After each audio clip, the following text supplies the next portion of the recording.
What did you take home? It all started on a sunny Saturday morning, the kind of day that makes you feel like the world has pressed pause just for you.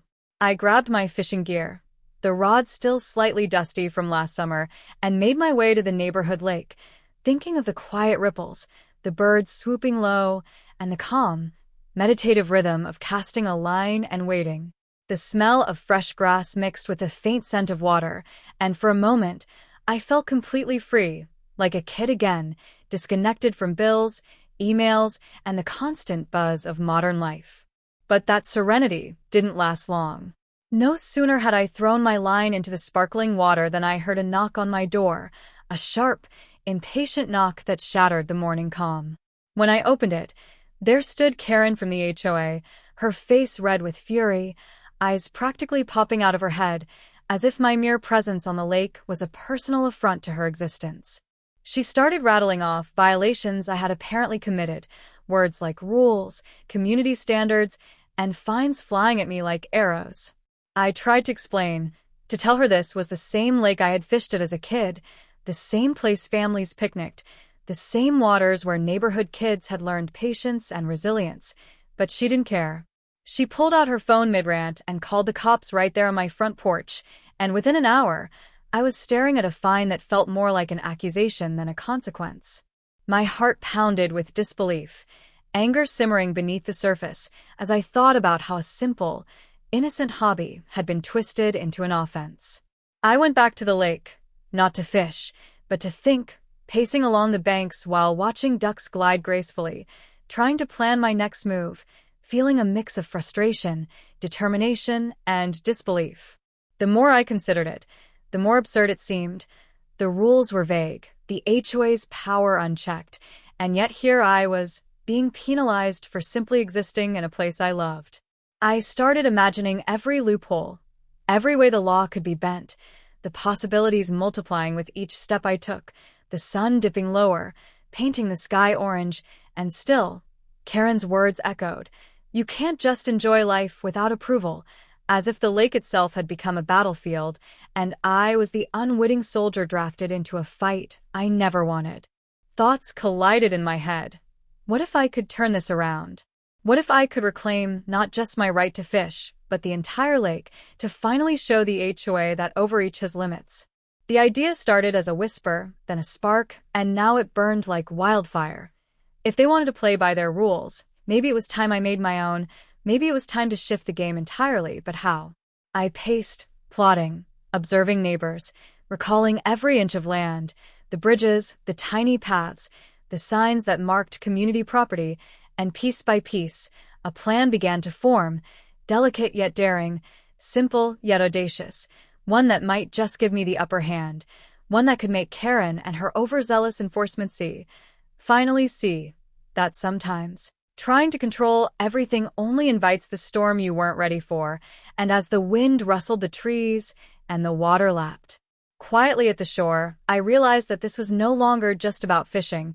It was about freedom, principle, and maybe even a little poetic justice, and I knew that once I made my move, nothing would ever be the same. That I started digging quietly at first, thinking maybe there was some loophole or technicality I could exploit, and that's when I found it, something that made my jaw drop. The HOA didn't actually own the lake. It was technically on private property, land that could be purchased, land that had been forgotten or overlooked for years, and suddenly everything clicked. A mix of excitement and disbelief surged through me, but I knew I had to move carefully. This wasn't just about revenge. It was about seizing control of a situation that had spiraled out of reason. Weeks passed in a blur of research, phone calls, legal documents, and more patience than I thought I had in me. I dealt with lawyers who seemed confused by the audacity of my plan, signed papers with pens that felt heavier than usual, and slowly, deliberately, the lake became mine. When the final signature was inked, a thrill unlike anything I'd ever experienced coursed through me. The power dynamics had shifted completely. The same people who had fined me, lectured me, and tried to dictate my enjoyment of life were now technically trespassing if they set foot near the water. I posted large, clear signs around the perimeter. Private property, no unauthorized access, watching as the words transformed the once familiar landscape into a fortress of authority.